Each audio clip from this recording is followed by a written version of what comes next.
Am I correct with that? Hello, ये last Yes, sir. किया था आपके साथ? Yes, ma'am. ओके, यहाँ के बाद ये जो बीच का पार्ट है, सेंसरी रिसेप्टर, आईज, ईयर, वो सब नहीं है और डायरेक्टली आपको टॉपिक है going there.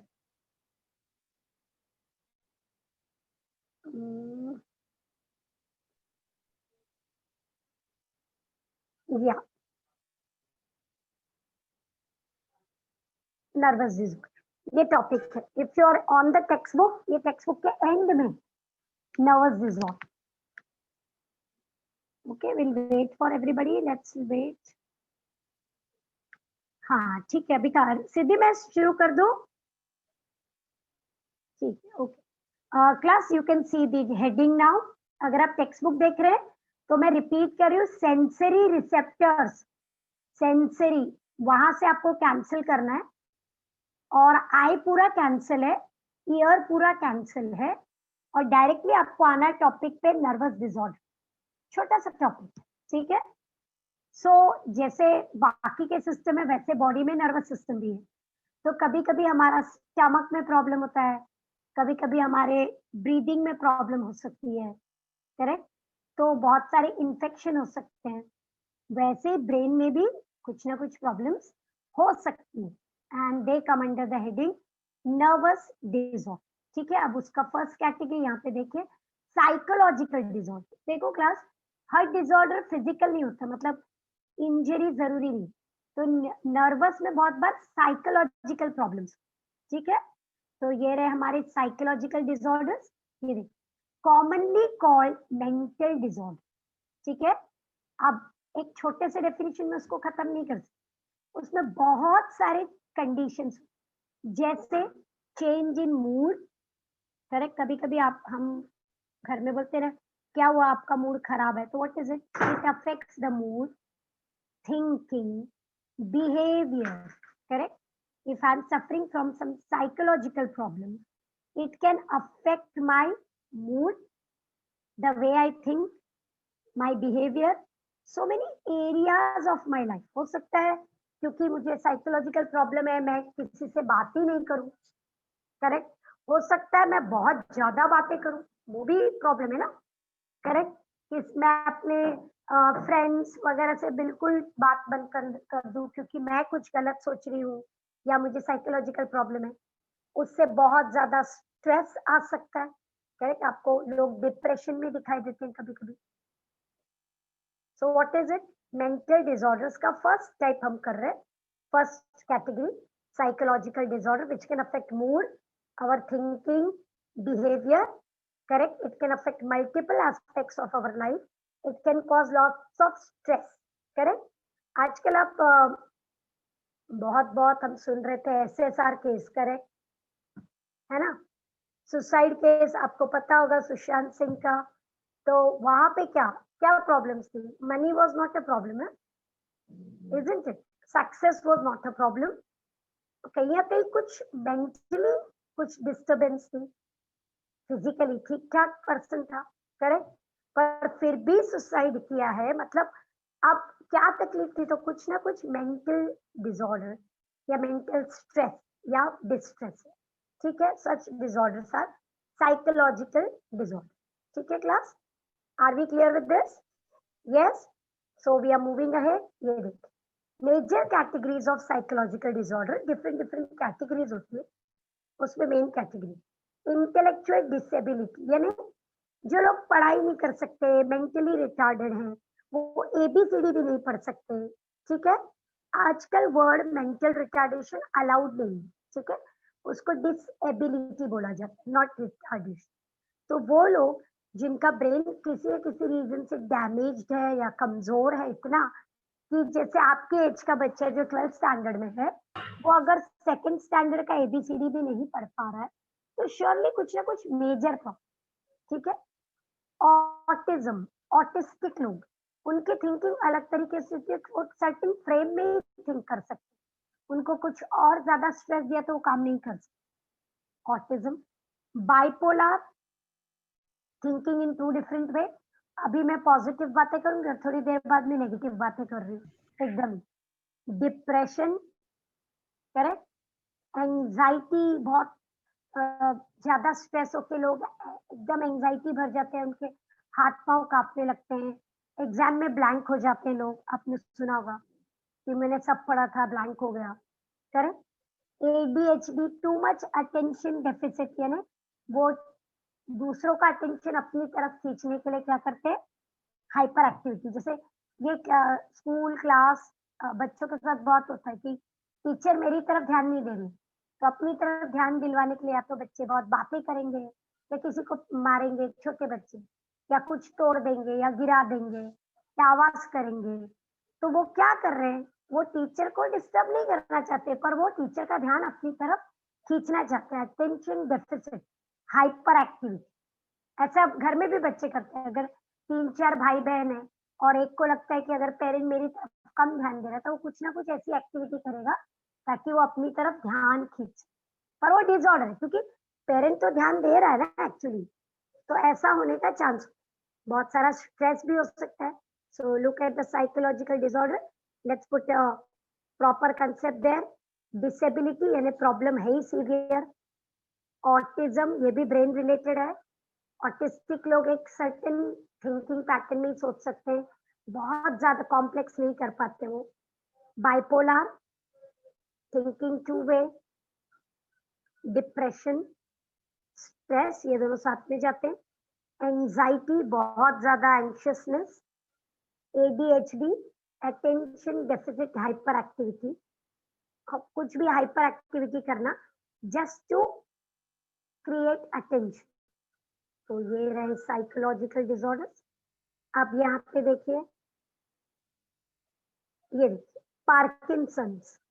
Parkinson's is a muscular neural disorder जिसमें मसल्स काम नहीं करते। तो इसमें क्या होता है क्लास, जब हमारे ब्रेन से मैसेज आता है, आपने ऑलरेडी बहुत डिटेल में किया है। 1 minute,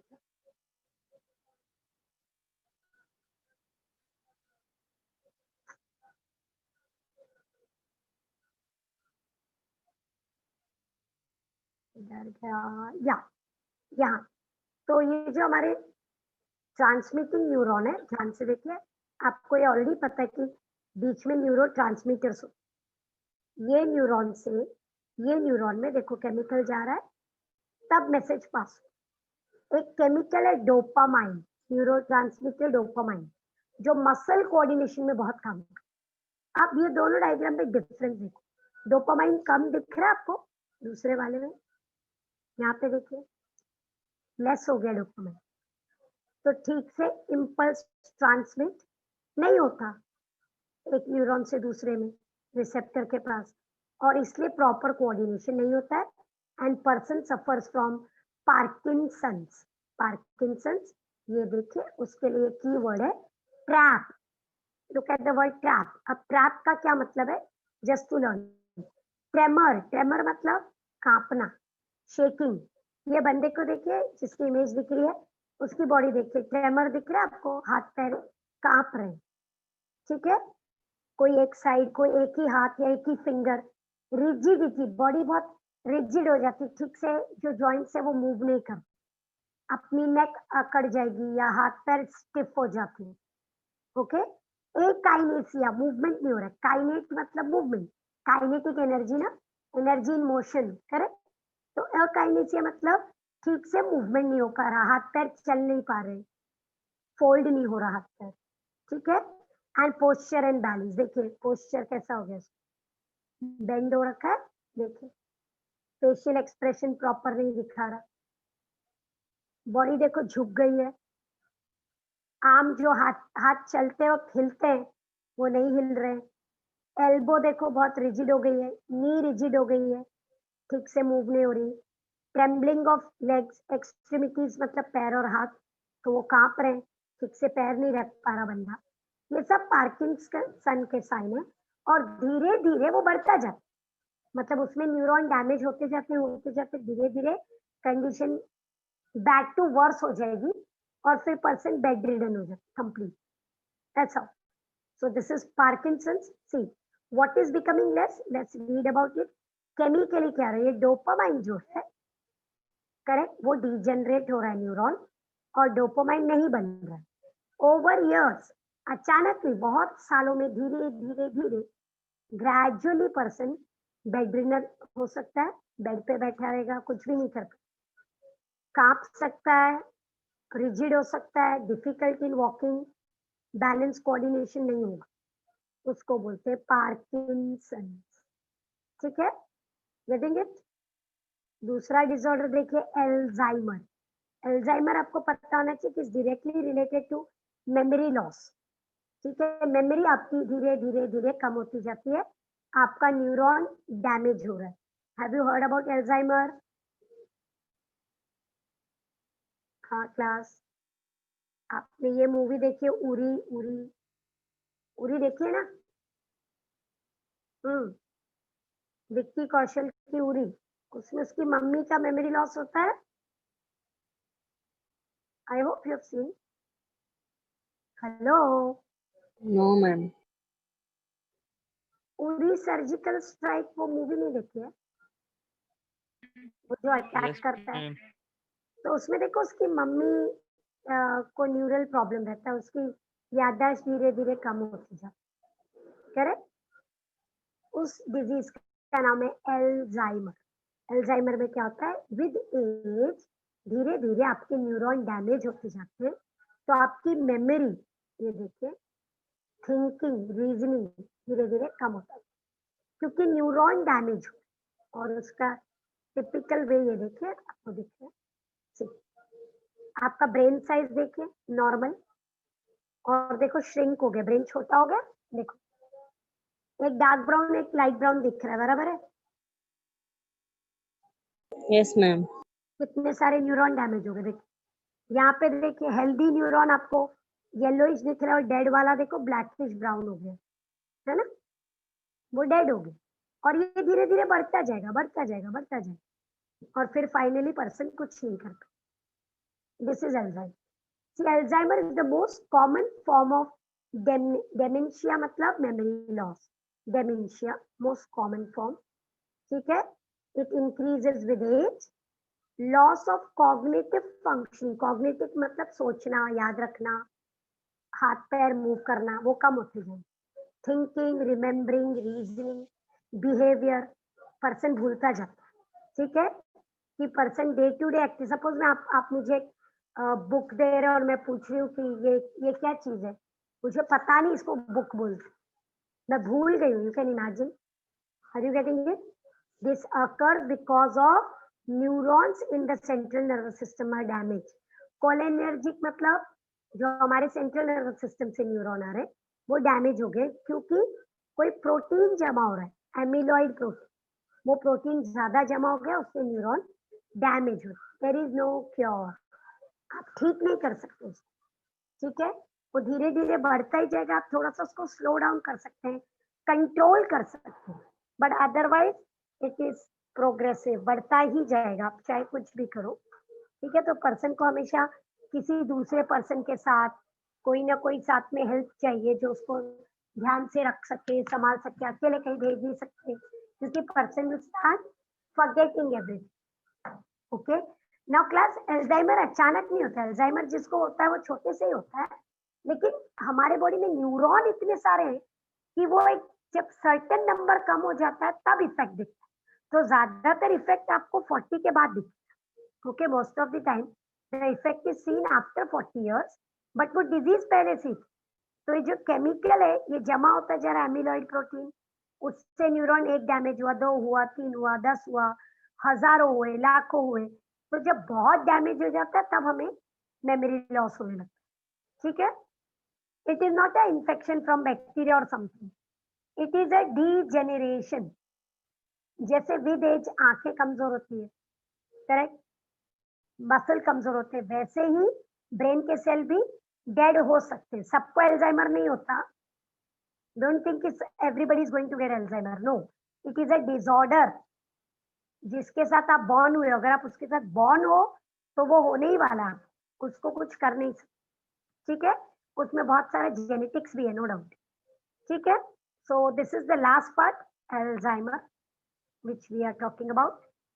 Are you getting it, class? Yes. So neurological disorder हमने दो मेन किए, एक एल्जाइमर जिसको सिंपल वर्ड में मेमोरी लॉस बोला जाएगा, ठीक है।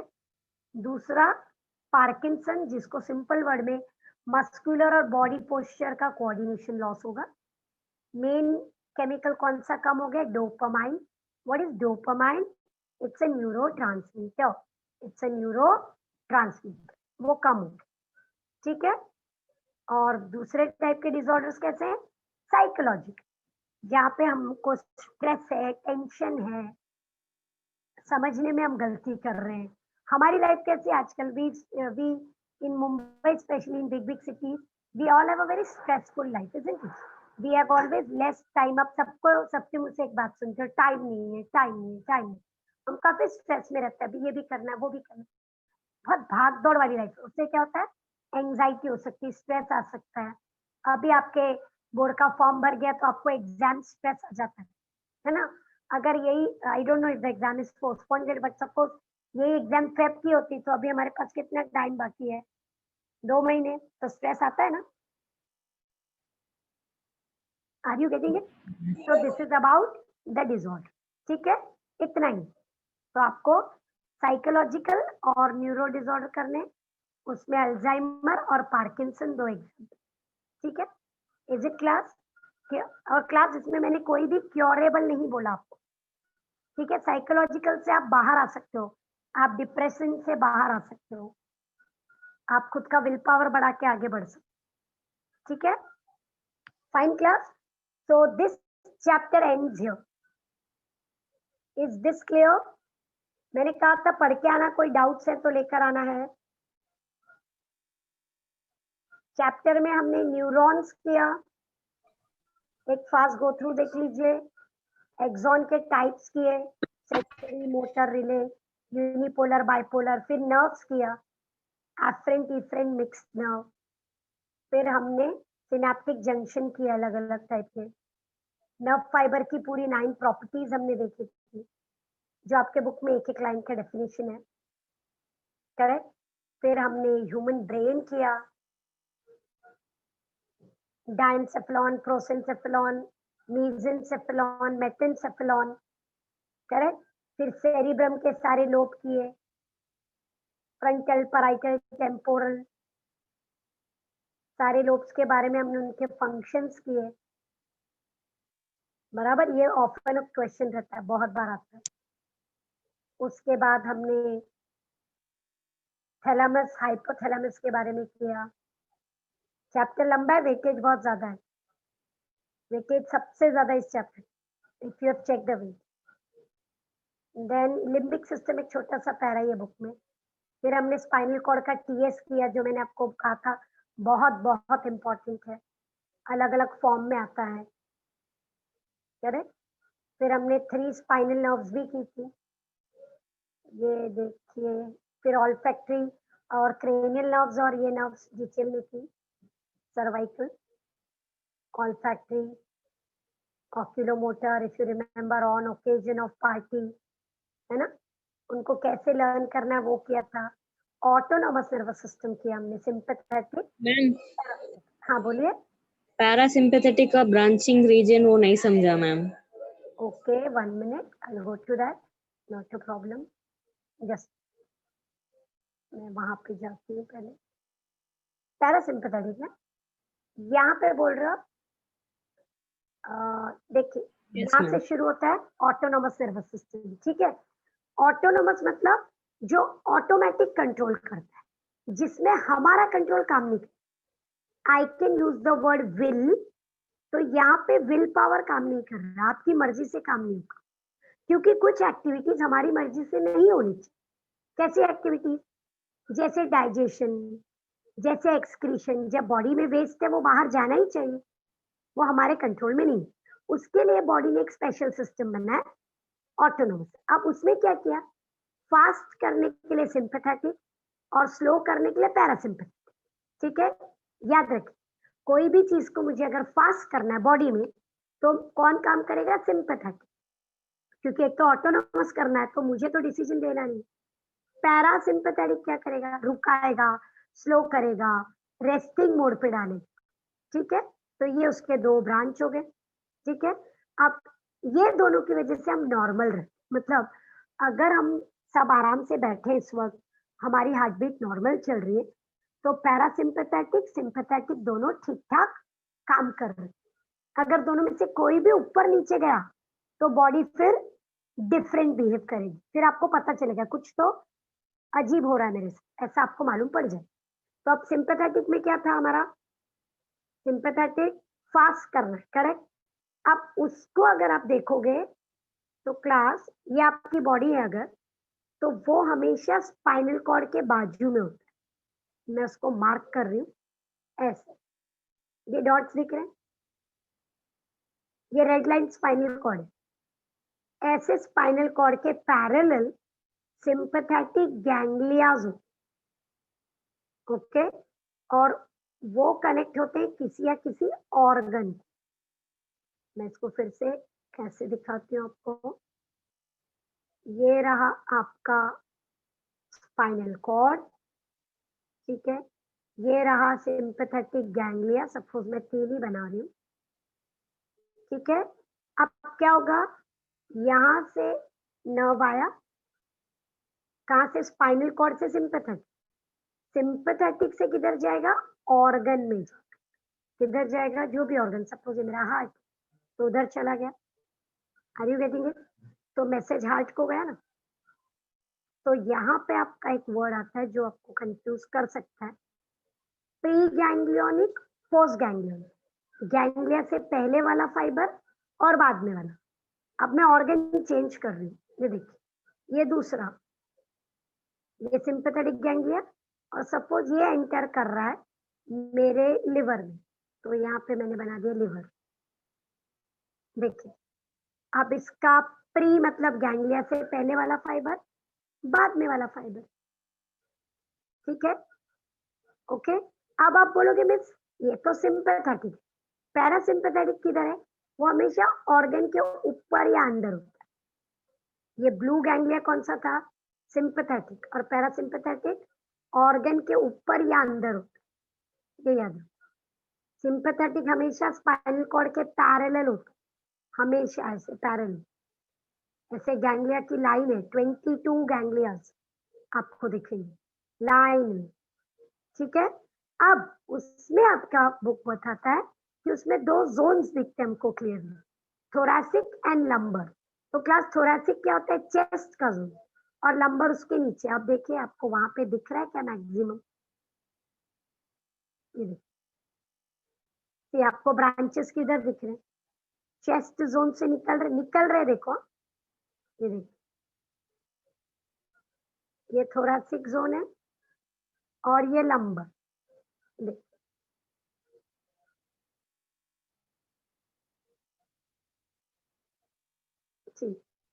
टी थोरैसिक और नीचे लंबर, मतलब नेक से कुछ नहीं आ रहा, देखो टेल से कुछ नहीं आ रहा।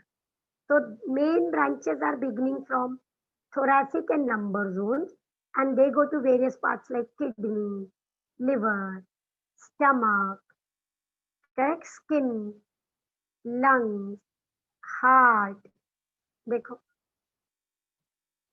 ठीक है, आईज में भी जा रहे हैं, पर इस जोन्स थोरैसिक एंड लंबर। ठीक है, और अगर आप पैरासिम्पैथेटिक को देखेंगे, यहाँ पे देखिए, ये पैरासिम्पैथेटिक, उसमें क्रेनियो सैक्रल आउटफ्लो है, ध्यान से अगर पढ़ा है आपने, क्रेनियो सैक्रल, ये रहा क्रेनियो और सैक्रल। तो सैक्रल किधर होता है, लंबर के नीचे। आप देखिए, आपको दिख रहा है कैसे, क्रेनियो मतलब क्रेनियम, हेड की जगह, और सैक्रल एकदम नीचे। अब कौन सा जोन एक्टिवेट हुआ क्लास, ये देखिए, ये जोन और ये जोन, बीच वाला तो हमने पहले ही मार्क कर दिया था ना। ये जो ब्लू वाला है, ये तो थोरैसिक और लंबर था। अब यहाँ से आ रहे हैं, देखो नर्व्स, सारे नर्व्स इधर से जा रहे हैं, देखो, ये पैरासिम्पैथेटिक जा रहे उधर ही है, वही ऑर्गन में, लेकिन उनका रूट अलग है, रास्ता अलग है, तो उसको बोलते हैं क्रेनियो मतलब क्रेनियम और सैक्रल, ये उसका आउटफ्लो, ठीक है। और पैरासिम्पैथेटिक हमेशा रुकाएगा, स्लो करेगा, सिंपैथेटिक हमेशा इंक्रीज करेगा, फास्ट करेगा, ठीक है। इसीलिए पैरासिम्पैथेटिक को हाउसकीपिंग सिस्टम बोलते हैं, हाउसकीपिंग, ठीक है। किस पार्ट्स को वो फास्ट करता है? देखो, डाइजेशन को फास्ट करता है, डाइजेस्टिव सिस्टम के मूवमेंट को फास्ट करता है, एक्सक्रीशन को फास्ट करता है, अदरवाइज सबको वो क्या करता है? रुकाता है, सिर्फ ये एक्सेप्शन है। सेम हमने पैरासिम्पैथेटिक के लिए भी, सिंपैथेटिक के लिए भी लिखा था, देखो यहाँ पे सबको क्या करता है वो? फास्ट। सिर्फ किसको रुकाता है? देखो ध्यान से, it is going to stop digestive and excrete, उल्टा यहाँ पे खाली, बाकी सबको वो स्टिम्युलेट।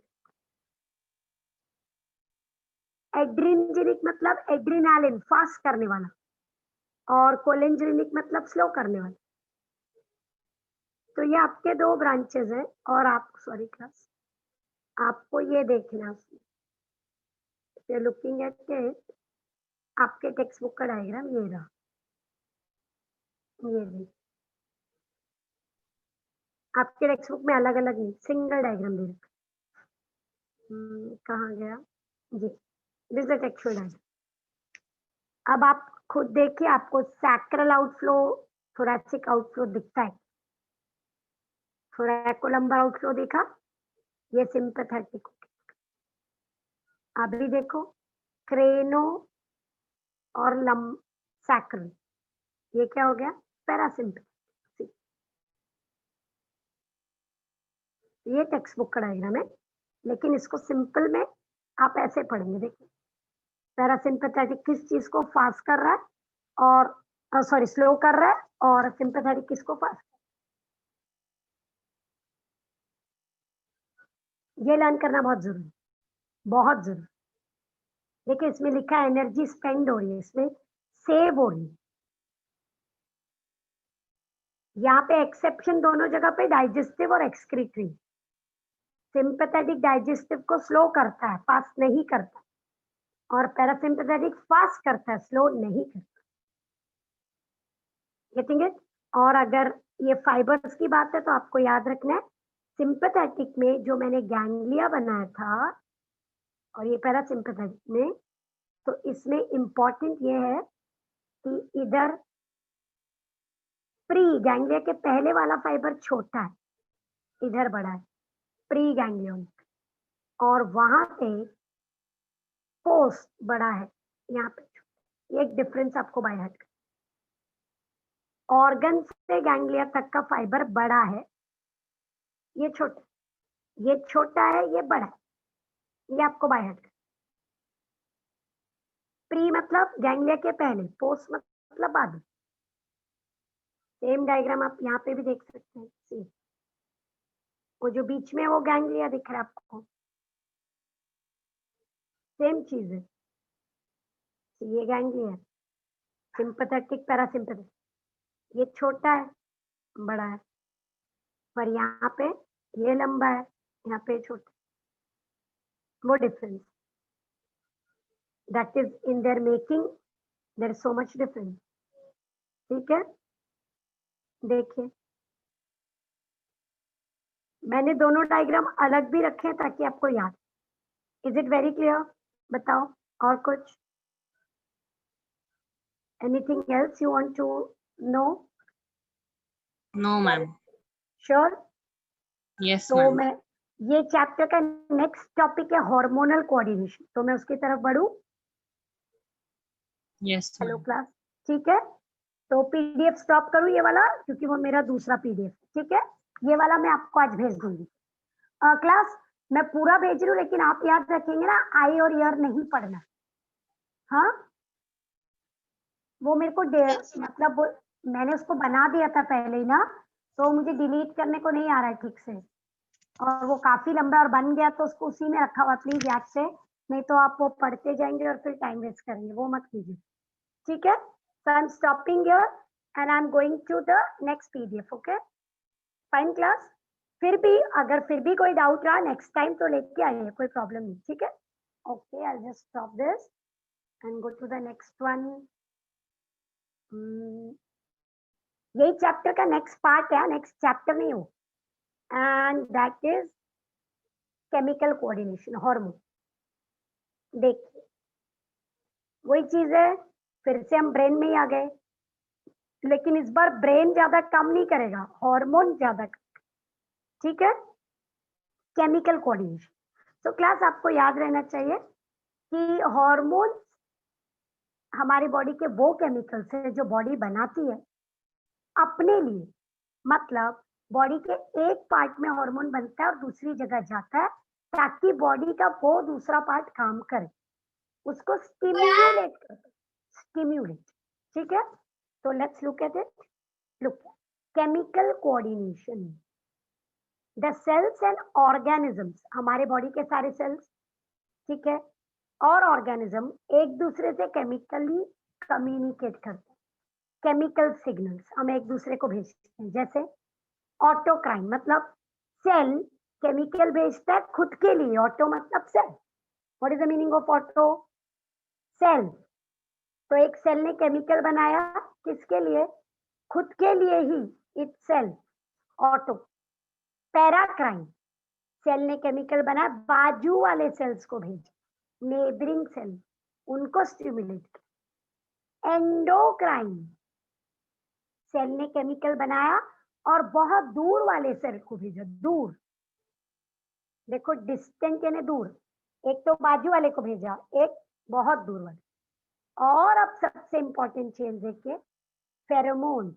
सेल ने केमिकल तो बनाया, ये रहा, ठीक है, लेकिन दूसरे ऑर्गेनिज्म को अफेक्ट किया, खुद को किया ही नहीं. It affects other organism. So there are how many types of chemical coordination? Please read it. Autocrine, खुद को स्टिमुलेट करना. सेल ए को स्टिमुलेट कर रहा है. सी, ए अफेक्टिंग ए. पैराक्राइन, ए अफेक्टिंग बी. एंडोक्राइन, ए अफेक्टिंग डी, वो बहुत दूर है कोई. और फेरोमोन्स, ए अफेक्टिंग सम अदर ऑर्गेनिज्म, ये कोई somebody else है, उसको अफेक्ट. ठीक है, तो ये हम केमिकल यूज करते हैं. Let's look at it. देखिए, आप डायग्राम देखिए, सेल खुद को अफेक्ट कर रहा है. Cytokines, auto cell. पैरा आजू बाजू में, बियॉन्ड, देखो दूसरे बाजू वाले सेल को अफेक्ट. एंडो, दूर है काफी, वहां जाने के लिए देखो ब्लड दिखाया गया, ब्लड के थ्रू जा पाओगे क्योंकि वो दूर वाला सेल है, इतने आराम से वहां पे हम नहीं पहुंच. खुद को खुद अफेक्ट करना, दूसरों को अफेक्ट करना, और ये देखिए ब्लड के थ्रू जाना और दूर वाले सेल को अफेक्ट करना. दैट इज व्हाट इज, देखिए केमिकल्स ऐसे काम कर. कैसा होता है हमारी बॉडी में? Is this happening? 100%. ठीक है, 100%. This is the whole chapter you are going to, कि ये कैसे होता है, हाउ बॉडी कोऑर्डिनेट. अब जरा दूसरों को देखो, ये देखो, एक कॉकरोच दूसरे कॉकरोच को बोल रहा है नाइस टू मीट. मतलब वो उससे दोस्ती कर रहा है ना. मेल कॉकरोच फीमेल को बोल रहा है नाइस टू मीट. ये क्या है? उसने उसको केमिकल सिग्नल भेजा, मेल ने फीमेल को, हाय. Is it? तो कुछ तो केमिकल सिग्नल होता है. ऐसा होता है कि कुछ लोग हमारे फ्रेंड्स हैं, कुछ लोग हमारे फ्रेंड्स नहीं है, बराबर है ना. पूरी दुनिया तो हमारी फ्रेंड नहीं है. तो कुछ लोगों को देखकर हमें अच्छा लगता है, कुछ लोगों को देख के हमें अच्छा नहीं लगता. ऐसे ही, कोई खास रीजन नहीं. फेरोमोन्स, फेरोमोन्स, उनके बॉडी से वो केमिकल सिग्नल आते हैं जो हमें पसंद नहीं. ये देखिए, ये मेल इंसेक्ट, वो देखिए फीमेल इंसेक्ट की तरफ अट्रैक्ट हो रहा है क्योंकि फीमेल ने क्या रिलीज किया है? फेरोमोन. ये देखिए, female deer is releasing pheromone, male deer उसकी तरफ अट्रैक्ट हो रहा है, ठीक है। ऐसा रैट में, फ्रॉग में, बहुत सारे ऑर्गेनिजम्स में एक बॉडी दूसरी बॉडी को अटैक कर सकती है। क्या भगा भी सकती है, हमेशा अटैक ही करेगी नहीं। अभी ये हम लेते हैं, ये एक एंट है, ठीक है, चींटी है ये। इसने केमिकल रिलीज किया, दूसरी चींटी को मैसेज मिला कि यहाँ पे बहुत डेंजर है, प्रॉब्लम है, तो ये चींटी वहां से चली जाएगी। ऐसा भी कर, यहाँ पे शक्कर है, शुगर है, तो पूरी चींटियों की लाइन आ जाएगी फिर उधर, है ना। कहीं पे खाना गिरा होता है तो चींटियों की कैसे लंबी लाइन बन जाती है। क्या भेजा, फेरोमोन। क्या था उसका, उसकी स्मेल से क्या पता चला, इधर फूड है, सब लोग इधर आ जाओ, ठीक है, पर उधर पानी है, डेंजर है, सब लोग भाग जाओ। तो ऐसा भी होता, ठीक है, फेरोमोन्स। क्या छोटा बेबी अपनी मम्मी को आइडेंटिफाई करता है, न्यूबॉर्न बेबी करता है कि नहीं? मम्मी के गोद में दे दो तो चुप हो जाता है न्यूबॉर्न बेबी, Yes, ma'am. है ना। ये आपने सबने देखा होगा, स्पेशली न्यूबॉर्न बेबीज को अगर हम हाथ में लेते हैं वो रोने लगते हैं, मम्मी के पास जाके चुप हो जाते, एकदम खुश हो जाते। मम्मी की बॉडी की स्मेल, स्मेल फेरोमोन, वो स्मेल कर रहा है क्योंकि वो मम्मी के बॉडी के अंदर रहा है इतने टाइम तक baby, so that baby can feel that pheromone. Mother's body smell is an attraction for that child. उसको वो recognize कर, लेकिन कब तक, थोड़े टाइम तक ना क्लास। अब हम बड़े हो गए तो अब हम अपनी मम्मी की बॉडी की स्मेल को नहीं आइडेंटिफाई करते डायरेक्ट, हम अब मम्मी को देख सकते हैं और मम्मी को देख के आइडेंटिफाई, है ना। तो वो pheromonal effect, are you getting it? हमारा जो पसीना है ना, पसीना, वो भी फेरोमोनल इफेक्ट होता है, ठीक है। हर एक के पसीने से डिफरेंट कलर का, डिफरेंट स्मेल ओडर आता है, and that can be a pheromonal effect, getting it? तो ऐसे बहुत सारे केमिकल्स, ठीक है। लेकिन हमारा चैप्टर ज्यादातर बॉडी के अंदर ही रहेगा, मतलब cell to cell, cell to दूसरा सेल, वहीं तक जाएंगे, ठीक है। ये देखिए, higher animals of complex body, हम लोग हायर हैं तो नर्वस सिस्टम के साथ केमिकल सिस्टम जरूरी है, बराबर है। Chemical coordination is carried out by endocrine gland. Endocrine gland किसको बोलते हैं, जो हार्मोन बनाता है और डायरेक्टली ब्लड में भेज देता है, उनके पास कोई भी ट्रांसपोर्टिंग दूसरा मैकेनिज्म नहीं होता। ये रही हमारी एंडोक्राइन ग्लैंड, 1 मिनट, ये मेरी एंडोक्राइन ग्लैंड है सपोज कोई भी, ठीक है, उसमें से रिलीज हुआ हार्मोन कहाँ जाएगा, वो डायरेक्टली ब्लड में जाएगा, डायरेक्टली, इसीलिए उसको एंडो बोलते हैं। एंडो मतलब अंदर, ब्लड के अंदर। यहाँ पे ऐसा नहीं है, अगर ये एंडोक्राइन नहीं हुई, ये ग्लैंड है ऐसी, और यहाँ पे एक प्रॉपर चैनल है जिसमें से हार्मोन जा रहा है और फिर वो कोई ऑर्गन तक पहुंच रहा है, ठीक है, सपोज यहाँ पे एक ऑर्गन बना देते हैं, तो ये एक्सोक्राइन ग्लैंड हो जाए, क्योंकि उसके पास एक डक्ट है।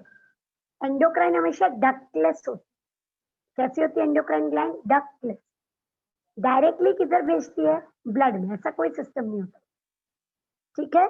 So who makes hormone, endocrine gland, दूसरा नाम ductless gland, and they help in chemical coordination, इसीलिए उसका नाम है endocrine system. What is the name, endocrine, ठीक है। आगे बढ़ते हैं, ये देखिए एंडोक्राइन सिस्टम बॉडी को कैसे कंट्रोल करता है, by chemical messengers which are called hormones, by chemical messengers which are called hormones, ये देखिए, ठीक है, fine. Hormones are directly released into the blood. Hormones are directly released into the blood. ये देखिए, ठीक है, यस, ओके। अब मुझे बोलिए ब्लड उसको कहाँ लिखे, मैंने ब्लड में एक हार्मोन डाल दी, वो कहाँ जाएगा, Organs. किधर, पूरे बॉडी में, ब्लड तो पूरे बॉडी में है ना। आपने ब्लड में कुछ भी डाला तो वो तो हर बॉडी पार्ट में चला जाएगा, ठीक है, लेकिन हमारे पास स्पेशल चीज है कि जो हमारा ऑर्गन है, कोई भी ऑर्गन, उसके पास वो हार्मोन के लिए है रिसेप्टर, और इसलिए वो हार्मोन सिर्फ उसके अंदर, बाकी बॉडी पार्ट्स के पास रिसेप्टर नहीं है। तो ये देखिए, message is relayed only to target organ. ठीक है, अगर एक हार्मोन बोलता है कि बोन को लंबा करो, बोन की ग्रोथ करो, होगी, लेकिन मैसेज सिर्फ किसको गया? बोन को। ब्लड पूरे बॉडी में गया, बट बाकी किसी ने वो मैसेज नहीं ली। ठीक है, सपोज एक ऑर्गन है और उसको मैसेज जाता है, किडनी को मैसेज जाता है कि वाटर को रुकाओ, थ्रो मत करो, तो किडनी के लिए मैसेज था, उस वो काम हाथ पैर हार्ट नहीं करेगा, सिर्फ किडनी को मैसेज। तो वहां पे क्या होता है? टारगेट ऑर्गन होता है, मतलब एक बनाने वाला ऑर्गन है जिसने उसको बनाना है, और एक टारगेट ऑर्गन है जिधर आपको पहुंचना है। करेक्ट? तो टारगेट ऑर्गन में आपको कौन लेके आने वाला है? ब्लड के थ्रू आना है, ये ब्लड आपको लेके आएगा ऐसे करके, अब ब्लड में फ्लो के आइए टारगेट ऑर्गन। ठीक है, सो ये मैन्युफैक्चरिंग है, ये रिसीवर। ठीक है class? So that is endocrine system, हमेशा एक टारगेट ऑर्गन होगा। फाइन। अब हॉर्मोन्स के बारे में, हार्मोन क्या होता है? क्या वो कार्बोहाइड्रेट है, प्रोटीन है, फैट्स है, क्या है वो? विटामिन है, मिनरल है, केमिकल? तो हार्मोन सबसे सिंपल वर्ड होगा, maximum are protein, maximum hormones are proteins, ये आप याद रखेंगे। ठीक है, फिर भी सबके सब नहीं है प्रोटीन, तो वैरायटी देखिए कितनी सारी। Some are amines, simple amines,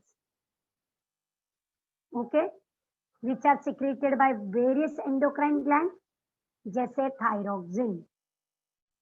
ठीक है, अमाइनो एसिड से हमने अमाइंस बनाए, ये एक फॉर्म हो सकता है, केमिकल नेचर। दूसरा देखिए, some are proteins, peptide hormone जो हमने बोला already, oxytocin, thyroid stimulating hormone, ये प्रोटीन्स, प्रोटीन की छोटी छोटी चीज। अगर प्रॉपर बड़ा प्रोटीन है तो फिर डायरेक्ट प्रोटीन हार्मोन। ये देखिए third one, direct protein hormone word use, insulin, follicle stimulating hormone, growth hormone. तो यहाँ पे तीन चीजें प्रोटीन रिलेटेड हो गई, अगर आपने ध्यान दिया। अमाइंस, क्योंकि वो किससे बनता है? Amino acids. पेप्टाइड, छोटी छोटी चेन, ओके, और protein, proper protein, fully done. ठीक है, चलो अब अगर ये नहीं है तो फिर क्या है? Some are fats, fatty acid, some are steroid, उसमें भी फैट्स है, oestrogen, progesterone, steroid hormone, and some are gaseous also. NO दिख रहा है, नाइट्रिक ऑक्साइड। तो कुछ हार्मोन गैसियस भी होते हैं, कुछ स्टेरॉइड होते हैं, कुछ फैटी एसिड होते हैं, ज्यादातर प्रोटीन होते हैं, कुछ छोटे प्रोटीन चेन होते हैं पेप्टाइड, और कुछ प्रोटीन के ब्लॉक्स होते हैं अमाइनो एसिड। तो ये केमिकली हार्मोन क्या क्या हो सकता है? Chemically hormone can be, it can be steroid, it can be fatty acid, it can be amines, it can be protein, it can be peptide. ठीक है, तो ये chemical nature. Properties, very important 2 mark question. What are the general properties of hormone? तो हर hormone बहुत ही कम quantity में बनता है class, please by heart. All hormones are formed in very low concentration. एक वर्ड है parts per million, parts per million मतलब बहुत ही कम, बहुत कम बनता है। ठीक है, यस। दूसरी property, hormones can work as stimulator, activity को बढ़ा सकते हैं, इनहिबिटर, रुका सकते हैं, करेक्ट, मॉडिफाई, चेंज कर सकते हैं, या तो एक्टिविटी रुक जाएगी, या फास्ट हो जाएगी, या चेंज हो जाए। ठीक है, so they are acting as regulator. Fan का रेगुलेटर होता है ना, फैन फास्ट हो सकता है, फैन स्लो हो सकता है, करेक्ट। और फैन रुका भी सकते हैं, टोटली कुछ भी कर सकते हैं, रेगुलेट, ठीक है। हॉर्मोन्स हमेशा रिसेप्टर से कनेक्टेड होते हैं, अगर रिसेप्टर नहीं है तो हार्मोन को एंट्री नहीं मिली। मतलब अगर ये एक सेल है और उसके पास ये रिसेप्टर है हार्मोन का, ये रहा, तो ही वो हार्मोन अंदर एंटर कर सकता है, अदरवाइज हार्मोन अंदर नहीं आ सकता। तो टारगेट सेल के प्लाज्मा मेम्ब्रेन के ऊपर हमेशा रिसेप्टर्स होते हैं जो हार्मोन को एंट्री देते। Receptor is like a gate. आपके घर में एक दरवाजा है ना, करेक्ट। दरवाजा नहीं होगा तो एंट्री कैसे होगी? तो एग्जैक्टली वही काम कि एक रिसेप्टर चाहिए, नहीं तो एंट्री नहीं, ठीक है। चलो दरवाजा है और कोई आ गया, अगर आप उसको जानते नहीं हो तो भी एंट्री नहीं दोगे ना। तो मेम्ब्रेन ने पहचानना चाहिए, अच्छा भाई ये है, इसको अंदर लेना है, नहीं तो मेम्ब्रेन क्या बोलेगी, I don't know who are you, get lost, ऐसा वाला। तो कोई भी हार्मोन कहीं भी जाके एंट्री नहीं ले सकता, उसको एंट्री नहीं मिलेगी क्योंकि उसके रिसेप्टर्स फिक्स, ठीक है class.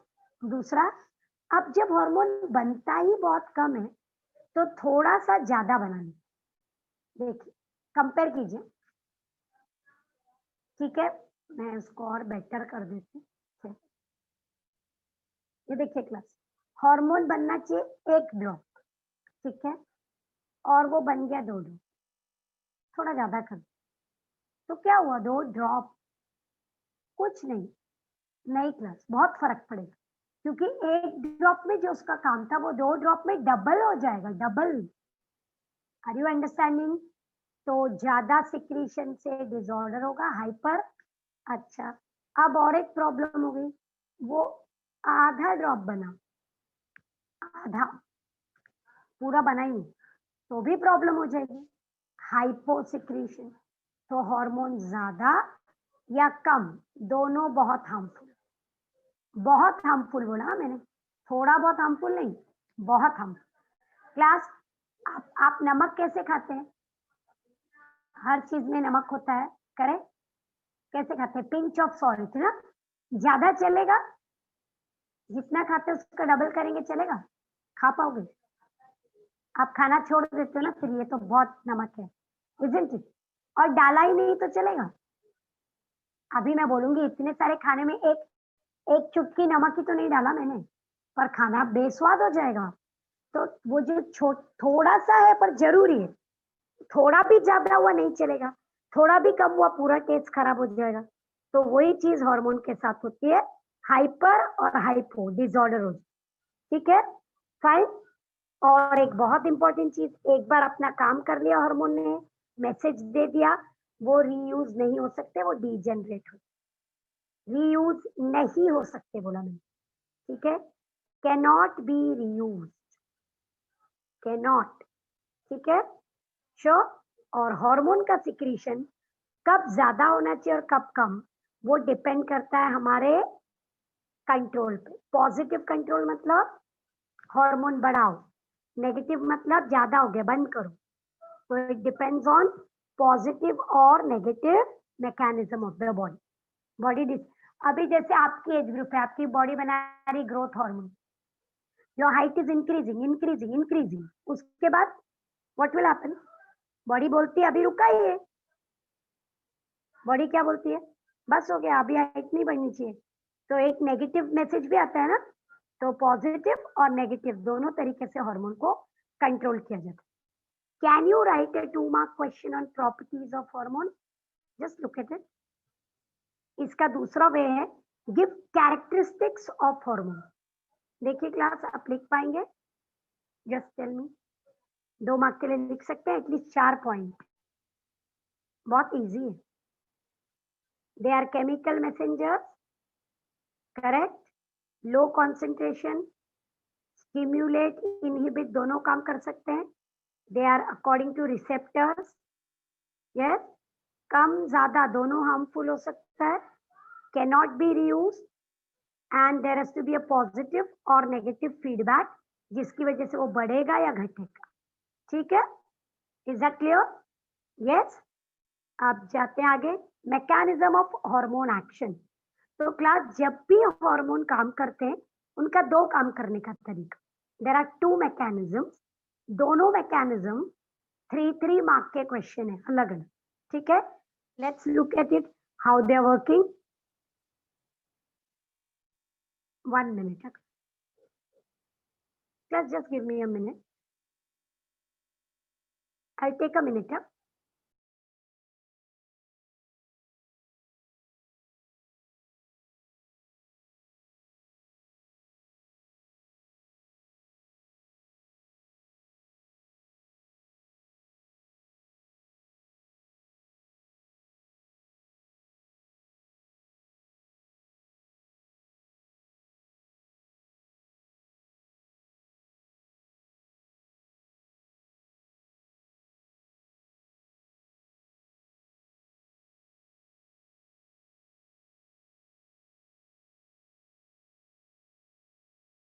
Okay, so sorry class, am I audible to you? Yes. Yeah, thank you so much class for waiting. ये देखिए मैकेनिज्म ऑफ हार्मोन एक्शन, देखिए तो कितने मैकेनिज्म है प्लीज याद रखिए, 2 मैकेनिज्म। जब भी हार्मोन ऑर्गन के पास जाता है, ये सपोज हमारा ऑर्गन है, तो वहां पे एक होना चाहिए रिसेप्टर, हमने बोला ये रिसेप्टर, ठीक है। वो रिसेप्टर हार्मोन को एंट्री देगा। अब ये रिसेप्टर कहाँ पे है उसके ऊपर एक्शन डिपेंड करता है। वो रिसेप्टर मेम्ब्रेन के ऊपर होना चाहिए, तो वो ऊपर है कि रिसेप्टर अंदर है सेल के, उसके ऊपर 2 टाइप के एक्शन, ठीक है। Look at this line, hormones are in very small quantity, they bind to the receptor may be on the cell membrane और इंट्रासेल्यूलर सेल के अंदर साइटोप्लाज्म, ठीक है। उसकी वजह से ही केमिकल वर्क करेगा। तो आप देखते हैं वो मैकेनिज्म 2 तरीके में, ये देखिए पहला मैकेनिज्म देखिए थ्रू मेम्ब्रेन रिसेप्टर। अब हमारा रिसेप्टर किधर है, मेम्ब्रेन के ऊपर। पहले मैं आपको डायग्राम में बताऊंगी, उसके बाद राइटिंग पर। ये देखिए ये टेक्सचुअल डायग्राम है हमारा, और यहाँ पे आप देख रहे हैं हार्मोन, ये रहा हार्मोन और ये रहा उसका रिसेप्टर मेम्ब्रेन के ऊपर। ये मेम्ब्रेन है क्लास, ठीक है। हार्मोन आया, रिसेप्टर मिल गया, दोनों ज्वाइन हो गए, ठीक है। रिसेप्टर उसको अंदर ले गया, जब वो अंदर जाता है तो it can make second messenger, वो एक केमिकल बनाता है which can be calcium, cyclic AMP और IP3 बोलते हैं, inositol phosphate, IP3 inositol phosphate. ये तीनों में से कोई भी केमिकल हो सकता है जिसको हम बोलते हैं second messenger. I repeat, hormone अंदर आया, रिसेप्टर को बाइंड हुआ, सेल के अंदर आने, जैसे ही वो अंदर आता है वो एक सेकेंड मैसेंजर बनाता है chemical which can be calcium और एडिनोसाइन मोनोफॉस्फेट, दिख रहा है आपको साइक्लिक एएमपी, और एक केमिकल जो यहाँ पे लिखा नहीं है आइनोसिटोल फॉस्फेट 3 ट्राइफॉस्फेट। और जैसे ही वो केमिकल बनते हार्मोन का एक्शन चालू हो जाए, बायोकेमिकल चेंज आता है और जो भी केमिकल रिएक्शन है वो होने लगता है। ये रहा हमारा, अगर where is the receptor membrane के ऊपर, वही चीज दूसरे डायग्राम में देखिए प्लीज, लुक केयरफुली। ये रहा हार्मोन, ये रहा रिसेप्टर, देखो ये ब्लू हार्मोन है, ये रेड रिसेप्टर है, मेम्ब्रेन के ऊपर है, ये रही आपकी मेम्ब्रेन। एंट्री मिल गई उसको, ठीक है मिल गई। उसने क्या बनाया, देखो साइक्लिक एएमपी, सेकेंड मैसेंजर बनाया, और उसके बाद प्रोटीन बनना चालू, जो भी केमिकल। तो जब भी मेम्ब्रेन के ऊपर रिसेप्टर होता है वो हार्मोन को अंदर लेके जाएगा, अंदर जाके एक सेकेंड मैसेंजर बनेगा, सेकेंड मैसेंजर बाद में का रिएक्शन करेगा। अब ये चीज को रीड कीजिए, ये देखिए mode of action through membrane receptor, hormones like, हमने एग्जाम्पल रखा हुआ है, हॉर्मोन्स लाइक पेप्टाइड, पॉलीपेप्टाइड, जो प्रोटीन हार्मोन है जो लिपिड में डिसॉल्व नहीं होते, ओके। तो तो वो प्लाज्मा मेम्ब्रेन से अंदर नहीं आते, उनके पास क्या होता है, सरफेस रिसेप्टर कंपल्सरी, मेम्ब्रेन उनको डायरेक्ट एंट्री नहीं दी। तो जैसे ही वो रिसेप्टर को बाइंड होते हैं, हार्मोन रिसेप्टर कॉम्प्लेक्स बन जाता है और वो रिलीज करते हैं एडिनेट साइक्लेज which will release cyclic AMP. Cyclic AMP is one. You can have other, देखो calcium. You can have cyclic GMP, guanosine monophosphate. You can have inositol phosphate. Inositol phosphate पे मैं ज्यादा जोर दे रही हूँ, ये बोर्ड में आ चुका है as a MCQ, which is a second messenger, और एक लिस्ट ऑफ केमिकल थी, उसमें से सेकंड मैसेंजर कौन था, खाली आइनोसिटोल फॉस्फेट, ये देखो ये IP3। तो ये क्या करते हैं, जो हार्मोन मेम्ब्रेन के ऊपर होते हैं उनको डायरेक्ट रिसेप्टर मेम्ब्रेन से ही लेना पड़ता है, क्योंकि उनको और कोई एंट्री दे नहीं सकता।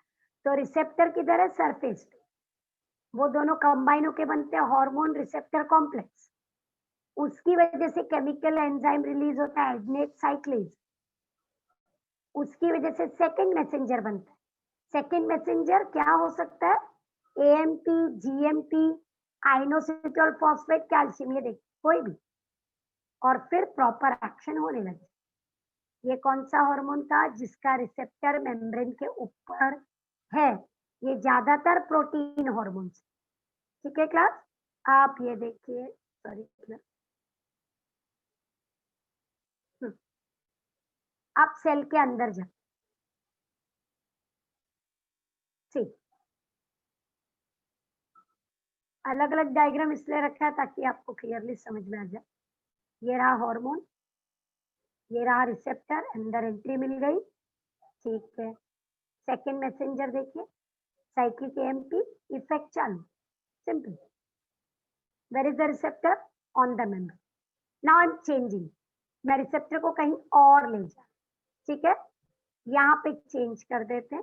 ये वाला टेक्सचुअल डायग्राम है, आप क्लास आप देखिए, ये पूरी मेम्ब्रेन देख लीजिए, कहीं पे रिसेप्टर है क्या मेम्ब्रेन के ऊपर, देखिए, इज देयर अ रिसेप्टर, नहीं है, हार्मोन डायरेक्ट एंट्री लेता है, लिपिड हार्मोन है, लिपिड, तो मेम्ब्रेन उसको एंट्री दे देती, अंदर आ गया, यस, ये देखिए ये न्यूक्लियर मेम्ब्रेन है, करेक्ट, यहाँ पे रिसेप्टर है, ये रहा मेरा रिसेप्टर, ये वो हार्मोन से बाइंड होके उसको अंदर लेकर न्यूक्लियस में गया, effect is on the DNA, see the effect is on the DNA, और प्रॉपर एक्शन करेगा वो। ये यहाँ पे रिसेप्टर कहाँ था क्लास, सेल के अंदर साइटोप्लाज्म में, उसने क्या किया, हार्मोन से बाइंड किया, फिर अंदर गए, और फिर इफेक्ट किसके ऊपर हुआ, क्रोमोसोम DNA जीन्स के ऊपर। लेकिन ये कैसे हार्मोन थे, कैसे हार्मोन थे, लिपिड वाले, ठीक है। एक चीज मिस नहीं हुई इसमें, सेकंड मैसेंजर नहीं है, did you note, no second messenger. पहले वाले में सबसे इंपॉर्टेंट वही था, ये देखिए, ये आया हार्मोन अंदर, देखिए रिसेप्टर दिख रहा है आपको, हार्मोन येलो कलर का बाहर है, रिसेप्टर अंदर है, दोनों अंदर आके ज्वाइन हो गए, रिसेप्टर हार्मोन कॉम्प्लेक्स बन गया, न्यूक्लियस के अंदर एंट्री मिली और DNA में चेंज आ गया, है ना, DNA ने मैसेंजर RNA बना दिया, ट्रांसक्रिप्शन, करेक्ट। ये देखिए वही चीज, हार्मोन येलो कलर का दिख रहा है आपको क्लियरली, बस इतना ही है क्लास, मैं एक बार फटाफट आपको बता दूं, ये देखिए 1 मिनट, ये हार्मोन अंदर आया, ये रिसेप्टर को बाइंड हुआ, दोनों अंदर पहुंच गए, DNA पे इफेक्ट, DNA प्रोटीन बनाने के लिए मैसेंजर RNA बनाया, प्रोटीन बन गए, सीधा cycle. Is there a second messenger, no. Is there a receptor on the membrane, no. So this is second technique, और ये हार्मोन स्टेरॉइड होते हैं, प्रोटीन नहीं होते, ठीक है। आर वी गेटिंग दिस, ये देखिए You can read it. Just give me 1 more minute, kids. Okay. See, through intracellular receptor, lipid soluble है, मतलब ये प्रोटीन हार्मोन नहीं है. They can pass through the membrane. अंदर जाके वो रिसेप्टर को बाइंड हो जाते हैं to form hormone receptor complex. अंदर जाके फिर न्यूक्लियस में एंट्री करते हैं, फिर डीएनए को अफेक्ट करते हैं, फिर प्रॉपर जीन से एमआरएनए बन के प्रोटीन बन जाते हैं. Getting it? So there are how many types of hormonal action? 2. Through the membrane receptor and through the intracellular receptor. Are you clear? Yes? Is that clear, class? So I'll stop here. Fine. Class आज आप ये working पूरा पढ़ के आएंगे hormone का, ठीक है? कल के लेक्चर में we can then work ahead with it. Okay class? So we have done hormone receptor 2 type के वर्किंग, उस पे आप ध्यान देंगे. नर्वस सिस्टम का हमने बहुत लास्ट पार्ट किया, वो इतना बहुत सिग्निफिकेंट नहीं. मैं नर्वस का पीडीएफ अभी भेज, ठीक है? उसमें आई और ईयर नहीं पढ़ना, ठीक है? Okay class, bye class, take care. Thank you, ma'am.